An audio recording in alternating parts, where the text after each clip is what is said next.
सभी लोग जानते हैं कि 7 जून 2026 यानी रविवार को पड़ रही है पुरुषोत्तम मास की ज्येष्ठ कृष्ण पक्ष सप्तमी तिथि। और दोस्तों, ये वह तिथि है जो पुरुषोत्तम मास में पड़ने वाली सबसे बड़ी तिथि है, क्योंकि ये रविवार के दिन पड़ रही है और इसका बहुत ही बड़ा और विशेष महत्व होता है।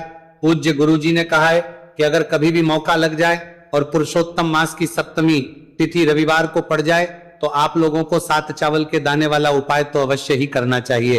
इन दोनों का संयोग बहुत कम आता है और इसी के साथ में गुरुजी ने अपनी शिव पुराण कथा में बताया है कि इस दिन आपको 7 चावल के दाने वाला उपाय तो आपको अवश्य ही करना चाहिए, क्योंकि ऐसा दिन पूरे साल में सिर्फ एक ही बार आता है। और दोस्तों, आप सभी लोग जानते हो कि रविवार सप्तमी तिथि का अगर सबसे बड़ा कोई उपाय है तो 7 चावल के दाने वाला उपाय है। तो इस रविवार सप्तमी तिथि के दिन आप लोगों को इस 7 चावल के दाने वाला उपाय को जरूर करना है। बहुत सारे लोग होंगे जिन लोगों ने इस उपाय को ना किया हो, मतलब पूरा महीना निकल गया, उन्होंने किसी भी दिन इस 7 चावल के दाने वाला उपाय को ना किया हो। पर दोस्तों, आपके पास एक आखिरी मौका बचा हुआ है जो कि 7 जून के दिन है। तो इस दिन आप लोगों को इस वाले उपाय को जरूर कर लेना है। भले ही आपने पूरे महीने भर इस उपाय को ना किया हो, पर अगर आपने इस पुरुषोत्तम मास के रविवार सप्तमी तिथि के दिन अगर इस वाले उपाय को कर लिया तो आपको इस उपाय को करने का वह फल मिलेगा जिसकी आपने कभी कल्पना भी नहीं करी होगी। इसीलिए आप लोग इस वाले उपाय को एक बार जरूर कर लेना है, ताकि आप लोगों के हाथ से यह मौका ना जा सके और आपको इस उपाय को करने का फल मिल सके। दोस्तों, यह उपाय पंडित जी ने अपनी अभी की ही श्री शिव महापुराण की कथा में बताया है, जिस उपाय को आज हम आपको बहुत अच्छे से समझाने वाले हैं। इस वीडियो को देखने के बाद इस उपाय को के लिए आपको कोई और वीडियो को देखने की जरूरत नहीं पड़ेगी। तो चलिए दोस्तों, उपाय को शुरू करते हैं। देखिए, यह इस पुरुषोत्तम मास के रविवार सप्तमी तिथि के दिन ये इतना खास होता है, इतना महत्वपूर्ण होता है। देखा गया है कभी कभी बड़े बड़े पूजा पाठ अनुष्ठान से जो मनोकामना पूर्ण नहीं होते, वह पुरुषोत्तम मास के रविवार सप्तमी तिथि के दिन एक छोटे से उपाय करने से ही आपकी मनोकामना हो जाती है। और बहुत सारे लोगों ने इस उपाय को किया भी है और उनको इस उपाय को करने का फल भी जरूर मिला है। अगर आप लोग भी इस उपाय को करना चाहते हैं तो आप इस उपाय को पहले अच्छे से समझ लेना, सुन लेना, उसके बाद करना, आपको इस उपाय का फल जरूर मिलेगा। और इस उपाय को कर लेने से आपके घर में चाहे किसी भी प्रकार की दोहक और समस्या क्यों ना चल रही हो, आपको उसका कारण भी नहीं पता है कि भाई ये समस्या किस कारण से चल रही है। कुछ भी कारण हो सकता है, जैसे पितृदोष हो सकता है या किसी भी तरह का मंगल दोष भी हो सकता है। तो इस दिन आप लोगों को यह वाला उपाय कर लेना है। यह एक ऐसा उपाय है जिस उपाय को अगर किसी विशेष दिन पर किया जाए तो भाई उस विशेष दिन का जो है वह तो हमें मिलता ही मिलता है, पर हमने उस दिन पर इस उपाय को किया है तो हमें उससे भी बड़ा फल मिलता है और फल बहुत जल्दी मिलता है, क्योंकि आप इस उपाय को बहुत ही बड़े और विशेष दिन पर कर रहे हो।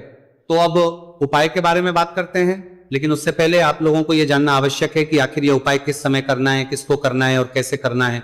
तो चलिए हम आगे आपको वीडियो में एक एक करके बता देते हैं। लेकिन उससे पहले अगर आप लोग हमारे चैनल पर पहली बार आए हैं या फिर मेरी आवाज आज पहली बार सुन रहे हैं तो हमारे चैनल को सब्सक्राइब जरूर कर लेना और इस वीडियो को लाइक करके कमेंट बॉक्स में श्री शिवाय नमस्तु भयम ओम नमः शिवाय जरूर टाइप कर दें।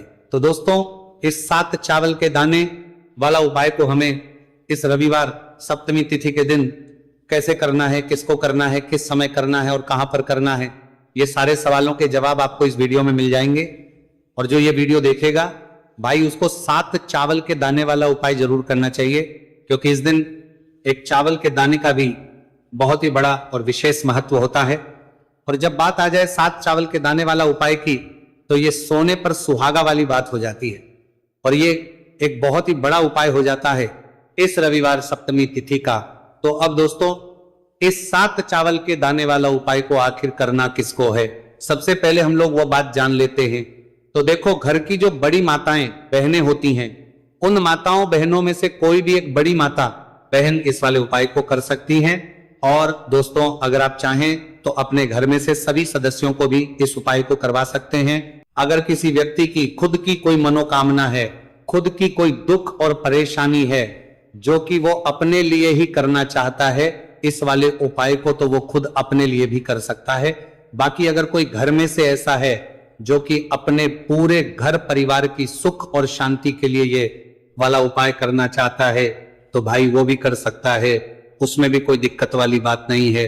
कहने का मतलब ये है कि इस उपाय को हर एक सदस्य भी कर सकता है और पूरे घर परिवार के लिए घर की बड़ी माताओं बहनों में से कोई एक माता बहन भी कर सकती है। माताएं बहनें अगर घर में उपस्थित ना हो या वह यह वाला उपाय ना कर पा रही हो तो फिर घर का कोई बड़ा सदस्य भी इस 7 चावल के दाने वाला उपाय को कर सकता है, चाहे फिर वह पुरुष ही क्यों ना हो, उसमें कोई भी दिक्कत वाली बात नहीं है। अब दोस्तों जो अगला प्रश्न निकल कर आता है वो ये आता है इस उपाय को लेकर के, आखिर इस उपाय को हमें किस समय करना है, सुबह के समय करना है कि शाम के समय करना है। तो देखो इस वाले उपाय को आप लोग सुबह के समय भी कर सकते हो और शाम के समय प्रदोष काल में भी कर सकते हो। अब अगर आप पूछो कि भाई सबसे उत्तम समय कौन सा रहेगा इस 7 चावल के दाने वाला उपाय को करने का, तो हम आपसे बस यही कहेंगे कि इस उपाय को आप सुबह के समय करेंगे तो ज्यादा बेहतर होगा। बाकी अगर प्रदोष काल शाम के समय भी करेंगे तो भी अच्छा होगा, उसमें कोई भी दिक्कत बात नहीं है। तो अब दोस्तों जो अगली सबसे बड़ी और महत्वपूर्ण बात आती है वो ये आती है कि सुबह अगर हम उपाय को करेंगे तो हमें कितने बजे से लेकर कितने बजे तक के बीच में करना है, और शाम के समय प्रदोष काल में करेंगे तो हमें कितने बजे से लेकर कितने बजे के बीच में करना है। तो देखो सुबह जितनी जल्दी हो सके आप उपाय को करने की कोशिश करना। बाकी अगर किसी कारणवश लेट भी हो जाओ, थोड़ी देर भी हो जाए तो 10 या 11 बजे तक भी आप उपाय कर लेना, पर 12 बजे से ज्यादा देरी ना हो, ठीक है, इस बात का ध्यान रखना। उसके बाद में दोस्तों अगर शाम के समय प्रदोष काल की बात करें, प्रदोष काल का जो समय है होता है वो शाम के 6 बजे से शुरू हो जाता है। मतलब शाम के 6 बजे से लेकर 7 बजे के बीच का जो समय होता है ये समय प्रदोष काल का समय होता है। तो आप इस उपाय को 7 या 8 बजे के बीच में भी कर सकते हो। मतलब शाम के 6 बजे से रात 8 बजे के बीच में आप कभी भी इस वाले उपाय को कर सकते हो, उसमें कोई भी दिक्कत वाली बात नहीं है। देखिए दोस्तों एक एक करते हुए हम उपायों को समझेंगे। सबसे पहला उपाय बहुत ही आसान सा उपाय है। देखो यदि आपको ऐसा लगता है कि बाबा आपकी सुन ही नहीं रहे हैं, बाबा आपकी मनोकामना परिपूर्ण कर ही नहीं रहे हैं, आपने कई उपाय कर लिए, कई आपने इच्छाएं महादेव के सामने रख दी, लेकिन आपकी मनोरथ जो है वो परिपूर्ण हो ही नहीं रही है, और आप चाहते हैं कि वो मनोरथ जो आप कई दिनों से बाबा से मांग रहे हैं वो परिपूर्ण हो जाए, तो आपके जीवन के दुहक तकलीफ है ये सब दूर हो जाए। देखिए हो सकता है आपके घर में कोई कोर्ट केस चल रहा है या आपके घर में बहुत ज्यादा लड़ाई झगड़े चलते हैं, तो आपके घर में अगर शांति नहीं है, आपके घर में धन की कमी है, धन की वजह से आपके घर में बहुत ज्यादा लड़ाई झगड़े चल रहे हैं, तो आपकी तकलीफ दूर होने वाली है। स्वयं नंदी जी वाला यह विशेष उपाय है। नंदी जी के कान में कुछ बोलना है, नंदी जी के कान में इस प्रकार से बोलना है और आपकी मनोकामना परिपूर्ण हो जाएगी। देखो क्या क्या चीजें को लेनी है, पहले ये समझ लीजिए। आपको लेना होगा एक बेलपत्र। बेलपत्र 3 पत्ती होनी चाहिए, कहीं से भी खंडित नहीं होना चाहिए, ठीक है। बेलपत्र के साथ में आपको लेना है पीला चंदन, मात्र एक बूंद, मात्र एक बूंद छोटी सी टिक्की आपको लगानी है बेलपत्र में। इसीलिए थोड़ा सा ही पीला चंदन आपको लेना है और इस पीले चंदन के अंदर थोड़ा सा जल मिला देना है ताकि गीला हो जाएगा, पेस्ट के रूप में तैयार हो जाए। आ गई इतनी बात समझ में? अब आप क्या करना है, आपको साथ में लेना है 7 चावल के दाने। महादेव आप आपका साथ देने वाले हैं। इन 7 चावल के धनों से अब आपको क्या करना है, भगवान शिव के मंदिर में आपको जाना है। नंदी जी बैठे हैं, नंदी जी के पास में मतलब जो पैर उठा हुआ रहता है ना, नंदी जी का उस साइड आपको सीधे साइड आपको बैठना है। इस यहां पर जैसे ही बैठोगे यहां पर आपको बेलपत्र लेना है और बेलपत्र की जो ये बीच की जो डंडी है यहां पर आप मात्र पीले चंदन की एक बिंदी लगा देनी है। पीले चंदन की बिंदी लगा दी। अब ये जो ऊपर वाली जो पत्ती है यहां पर एक एक करते हुए 7 चावल आपको रखना है, ठीक है। 7 चावल आपने ऊपर वाली पत्ती पर रख दिए, या देखो एक प्लेट ले जाना, तो प्लेट के ऊपर आप बेलपत्र रख देना, फिर टिक्की लगा देना, फिर उसके बाद आप ये 7 चावल के दाने रख देना, ठीक है।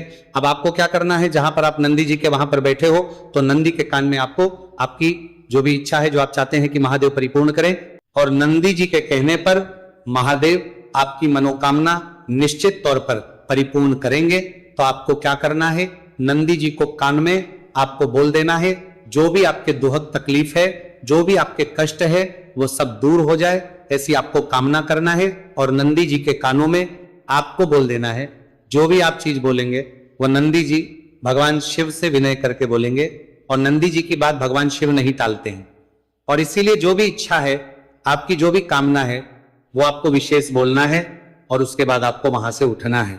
ठीक है, नंदी जी को कान में मनोकामना बोल दी, फिर उठना, फिर उसके बाद भगवान शिव के वहां पर जाना, और ये जो बेलपत्र है, ये बेलपत्र चिकना वाला साइड जो है, और भगवान शिव के शिवलिंग के ऊपर इसे अर्पित कर देना है। अर्पित कैसे करोगे?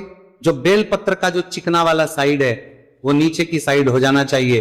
अब से ही आप अर्पित करने जाओगे तो चावल के दाने तो गिर जाएंगे, यानी कि जैसे ही अर्पित करने जाओगे तो भगवान शिव के शिवलिंग के ऊपर चावल के दाने गिर जाएंगे, क्योंकि वह किसी से भी चिपके हुए नहीं है, तो कोई तकलीफ नहीं है। वो जैसे आप अर्पित करोगे, ना भले चावल के दाने भगवान शिव के शिवलिंग पर गिर जाए, वो कोई तकलीफ नहीं है।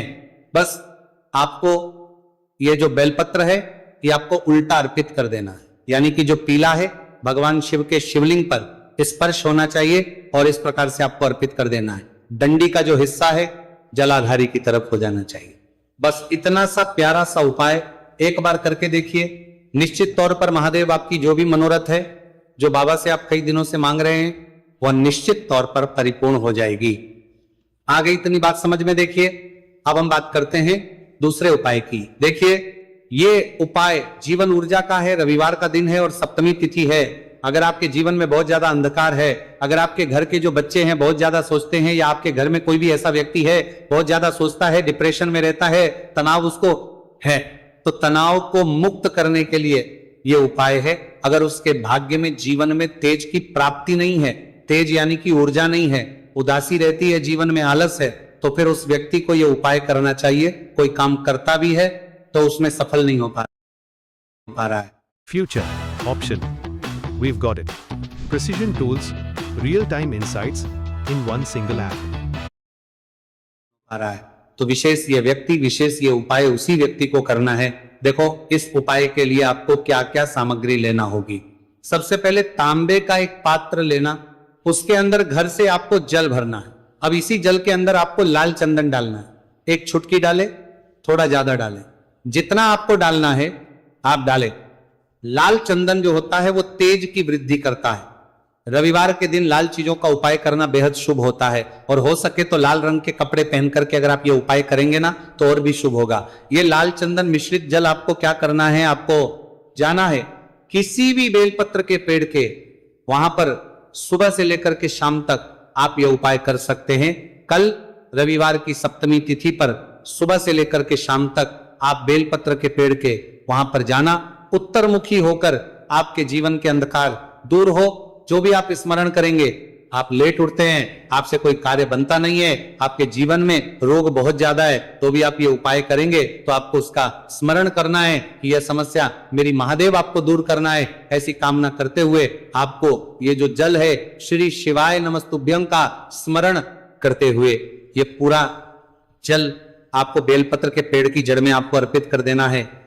बहुत ही आसान उपाय है और यह उपाय हर कोई कर सकता है, तो यह मौका आपको गंवाना बिल्कुल भी नहीं है। यह हो गया दूसरा उपाय। अब हम बात करते हैं अंतिम उपाय की, तीसरे उपाय की। देखो, यह उपाय बहुत ज्यादा खास है। शिवलिंग पर चढ़ा जल 3 जगह आपको लगाना है आपके शरीर में, और आपकी बीमारी दूर हो जाएगी। देखो, अगर आपको कोई बीमारी हो गई और बार बार आप डॉक्टर को दिखा रहे हैं, डॉक्टर ने बोला 5-10 दिन अगर आराम नहीं होगा तो आप एडमिट हो, या आपके शरीर में कोई रोग है जो कई दिनों से है और आप चाहते हैं कि वह रोग आपका दूर हो जाए, तो यह रोग आपका निश्चित तौर पर दूर होगा। बहुत ही आसान सा उपाय है। घर का कोई भी व्यक्ति यह उपाय करने के बाद सकता है, या रोगी व्यक्ति भी यह उपाय कर सकता है। मात्र तांबे के पात्र के अंदर 1 लोटा जल लेना है, और आपको आज के दिन यानी कि रविवार की सप्तमी तिथि के दिन आपको जाना है भगवान शिव के मंदिर में। और अब आपको क्या करना, इस उपाय को समझना। 1 लोटा जल है, अब आपको भगवान शिव के शिवलिंग पर सबसे पहले गणेश जी के स्थान पर, कार्तिकेय जी के स्थान पर, मां माता अशोक सुंदरी वाले स्थान पर, पार्वती माता के हस्त कमल पर, फिर भगवान शिव के शिवलिंग पर आपको अर्पित कर देना है। जैसे ही जल जलाधारी के वहां पर आएगा ना, वो जल आपको झेल लेना है। ठीक है, जल झेल लिया आपने। अब आपको क्या करना है, महादेव से प्रार्थना करना है कि यह बीमारी दूर करने के लिए मैं मेरे घर पर लेकर के जा रहा हूं। इस व्यक्ति को, यह व्यक्ति जो है ये बीमार है, इसकी जो परेशानी है ये आपको दूर करनी है। ऐसी कामना करते हुए आपको घर पर लेकर के आ जाना है। जो भी व्यक्ति बीमार है वह खुद स्वयं उस जल को छुए और उसे 3 जगह लगाना है। एक, सबसे पहला नाभि पर लगाना है, शिवलिंग पर जड़ जल। फिर दूसरा जो है मस्तक, सिर पर, जहां पर हम तिलक करते हैं ना, बीचों बीच में, यहां पर आपको जल लगाना है। और तीसरा जो है सिर पर आपको जल लगाना है। देखो यहां पर एक चीज समझना, जब नाभि पर आप मणिपुर चक्र में आप जल लगाएंगे, थोड़ा सा जल वहां पर लगाना। फिर उसके बाद जब दूसरा अज्ञा चक्र में आप जब जल लगाओगे ना, तो 3 त्रिपुण में दूर होना शुरू हो जाएगी। ये उपाय आप रविवार के दिन कर रहे हो ना, ज्यादा जल लेकर के आना, ताकि आप सोमवार, मंगलवार, बुधवार, गुरुवार, शुक्रवार तक आप ये जल का कर सको। ठीक है, लगातार 5 दिन आपको लगाना है। आपके शरीर में निश्चित तौर पर आराम आपको मिलेगा। तो दोस्तों, सर